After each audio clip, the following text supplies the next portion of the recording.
लाल कृष्ण आडवाणी को भारत रत्न से सम्मानित किए जाने का ऐलान किया गया है, जिसको लेकर उनके चाहने वालों में खुशी का माहौल है।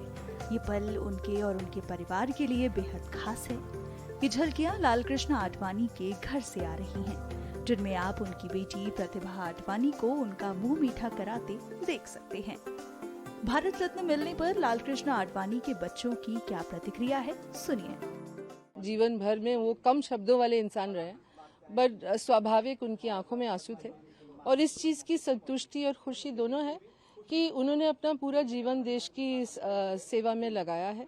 और मैं मानती हूँ कि उनके जीवन के इस पड़ाव पर इस तरह के सर्वोच्च सम्मान से नवाजा जाना बहुत बड़ी बात है और हम लोग बहुत खुश हैं इसके लिए। जी, जब राम मंदिर की बात आती है तो आडवाणी जी का नाम साथ में लिया जाता है कि जर्नी ही स्टार्ट उनके थ्रू हुई थी।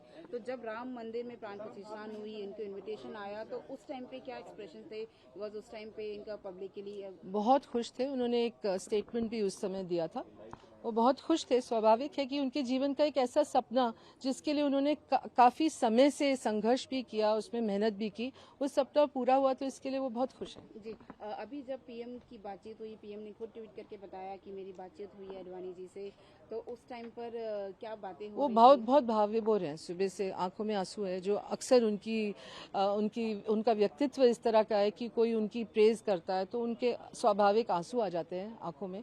दूसरे टाइम जब आते हैं जब वो तिरंगे को सलाम करते हैं। ये दो समय में या उनकी कोई ज्यादा प्रशंसा करे तब आते हैं या फिर देश से कुछ लेने देने वाली बात हो तब आते हैं। मैं सबसे पहले तो प्रधानमंत्री श्री मोदी जी का बहुत आभारी हूँ। उन्होंने श्री लाल कृष्ण आडवाणी जी को भारत रत्न से सम्मानित किया है और ये परिवार के लिए, देश के लिए, हम सब के लिए एक बहुत ही प्रसन्नता का विषय है। जी, अगर बात करें राम मंदिर की, तो राम मंदिर की जो लड़ाई थी वो आडवाणी जी से शुरू हुई थी। जब राम मंदिर की बात आती है तो आडवाणी जी का नाम साथ में आता है। उसके बारे में अगर आपकी कॉन्वर्सेशन हुई या जब प्राण प्रतिष्ठा का दिन था, वो जब टीवी पर देख रहे थे, तो कैसा माहौल था, कैसा उनके फेस पर एक्सप्रेशन थे?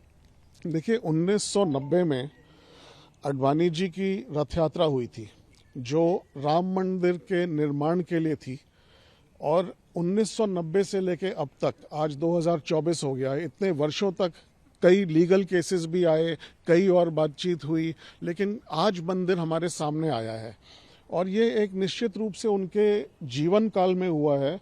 तो इसकी बहुत हमें प्रसन्नता है कि जो आंदोलन उन्होंने शुरू किया था और जो आंदोलन इतना अपनी चरम सीमा तक गया, आज उसे हम पूरा होते हुए देख रहे हैं। मंदिर आज हमारे सामने बन रहा है और बहुत उसकी हमें खुशी है। निश्चित रूप से उन्होंने एक ये आयोजन किया था इसका पूरा मूवमेंट का, आज हम देख रहे हैं अपने सामने, बहुत अच्छी बात है।